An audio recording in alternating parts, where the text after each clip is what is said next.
بە خۆشحاڵی و ملەتی کورد و کوتای ملەتانی دنیا خاوەنی کولتور و دابوونەریت و کۆمەڵێک بابەتی تایبەت بە خۆمانین کە هەمیشە لە بەشێک لە بۆنەوە لە فیستیڤال و چالاکیەکانە ئەبێتە مۆرکی ئێمە.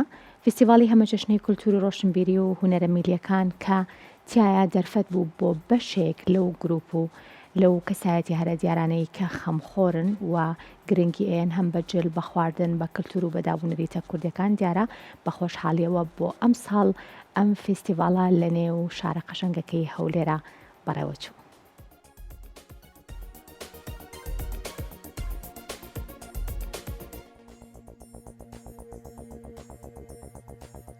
فستیڤالی هەمە چشنەی کللتور و ڕۆشنبیری و هونەرە میلیەکان پێکاتەکان بەڕێوەچوو.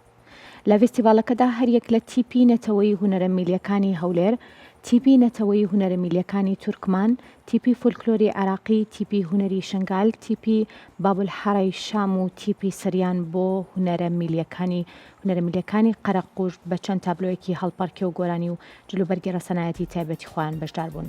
فستیڤالی هەمە چەشنەی کللتور ڕۆشنبیری و هونەرە میلیەکان ساڵانە وەزارەتی ڕۆشنبیری و لاوانڕێکی خات بۆ ئەم ساڵ قەڵای دێرینی هەولێر میوانداری فستیڤالەکەی کرد.